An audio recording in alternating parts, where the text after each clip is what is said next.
The ANC's NGC convened in Durban. It's meant to be a policy review. Your reflections on the President's speech today, first and foremost. Well, there were a couple of highlights, Lerato. I mean, the first thing is that he tried to avoid substantive debate about economic policy, which is obviously his way of not engaging COSATU's document that was released a couple of days ago. Instead, we heard mutterings about the alliance not really being sort of having any fault lines, which is an utter lie, because less than a week or two ago, COSATU itself was saying that the alliance is in trouble.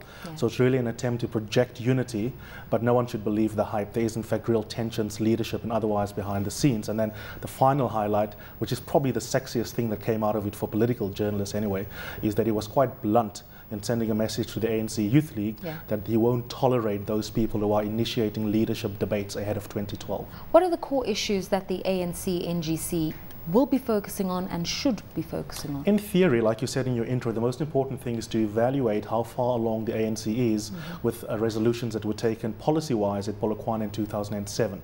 So that means that things like nationalization, like land redistribution, media appeals tribunal, all of those questions will be up for grabs, and a couple of extras that have slipped in over the last few months, such as the question of whether senior ANC leaders should be allowed to hold positions at local municipality levels. But in reality, it's really just shadow boxing ahead of the elective conference that will happen in 2012. And so what we really should be doing, if we were bored enough, is to learn how to read between the lines to see which factions are doing well on that score. Let's focus on the policy issues first and foremost. For the business community, lots of fear and anxiety about nationalization and the rhetoric around nationalization.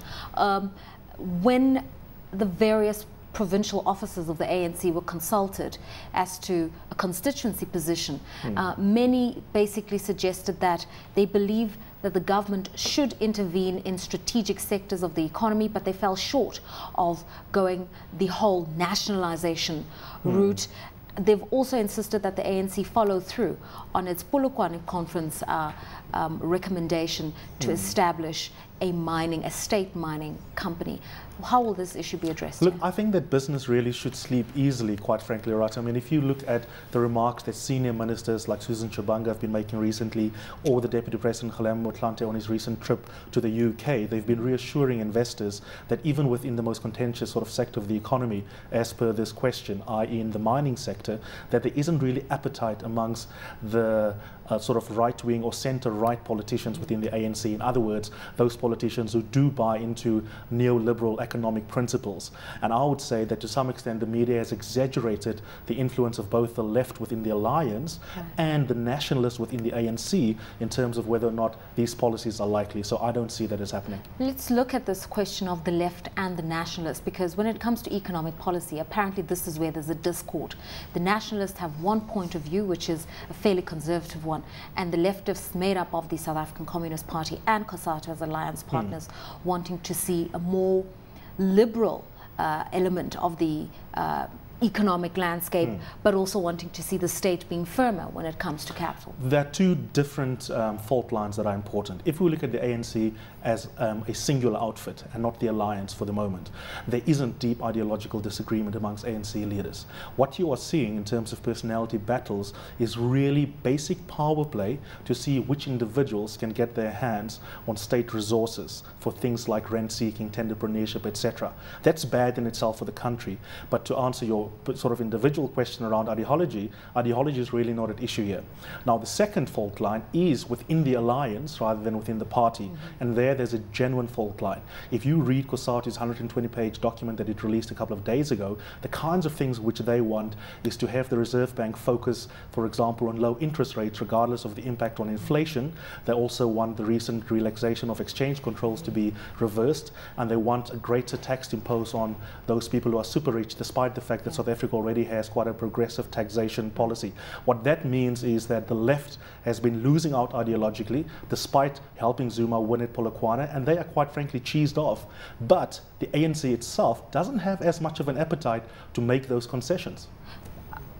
At the NGC, how will those issues be addressed? Because you keep on tacitly referring to the fact that the policy review is essentially a battle of wills and a battle of power. So for a president who's seen as embattled, how will he address these issues for a constituency that supported him to That's such an an excellent extent? question, Lerato, and here's an example of the judgment call Zuma has to make strategically in terms of his own political future. He's got to say to himself, okay, if I look at the ANC Youth League, they are pretty keen on nationalization because that means that they can potentially control more money that can go to ANC Youth League aligned politicians. On the other hand, those folks outside the ANC, people like Zwelinzima Vavi, want him to move away from neoliberal economic principles. Those two positions are not compatible. The answer of what will happen in terms of policy will be a function of what Zuma and his inner cabinet late at night decide is the more important investment, the ANC Youth League or the left within the alliance. If it is the Youth League, then we will see macroeconomic continuity, but different individuals now controlling the resources. If they think they need to win over people like Vavi, then I think there's a genuine chance that we will see for the first time since Polokwane concessions being made. Kwebi, other issues that investors are concerned about, Eusebius referred to the COSATU document and them stating a position on the status of the Reserve Bank, interventions that need to be taken on the rand, and another contentious issue is what to do with the capital inflows and outflows into the country and this idea of a proposed tax on those inflows. There is a sense that it would be too radical a move, but nonetheless it's something that could be debated in this forum. So Lerato, let me start off by saying that I think the biggest thing that investors want is confidence and surety about leadership and about policy decisions and so forth. And when you get mixed signals, especially as an international investor, you go look elsewhere. You start saying, well, is this really a type of country that I want to engage with? Do I not maybe want to engage at a different level and maybe in a different country? Because remember, you're shopping around for your dollars or your pounds and you're looking for the best place to be. Now, I think the biggest thing that I kind of heard out of the NGC meeting today is that Jacob Zuma said that South Africa as an emerging market is now playing in a very different space to what it did 12 months ago, because it's playing as an emerging market player amongst other emerging market players. And he's saying, how do we now engage with other emerging market players, which I think is fundamental to the success of South Africa long term. But with that needs to come leadership, clear policy, clear legislation, and then creating an environment that is business friendly. Eusebius, I mean, South Africa can't escape the fact that, as Kwebi says, it is clamoring to attract investment dollars and euros and pounds into this economy, in as much as Brazil is doing the same, in as much as Turkey or Indonesia or China or India are doing the same. And so it's got to make this an attractive investment destination. To what extent are issues like that going to be addressed at the NGC?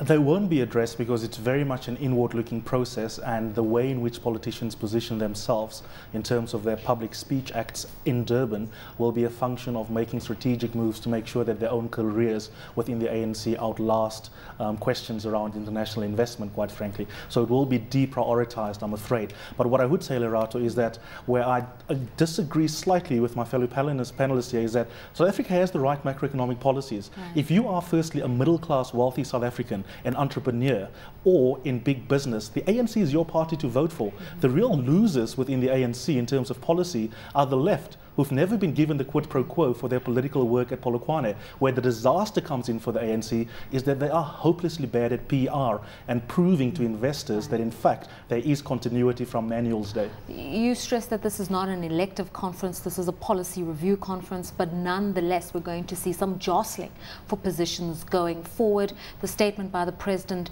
that they should stop lobbying for or against positions. This is not a succession battle, but ultimately it is. Oh, absolutely. No one's going to listen to the President, quite frankly. I mean, he may as well be absent.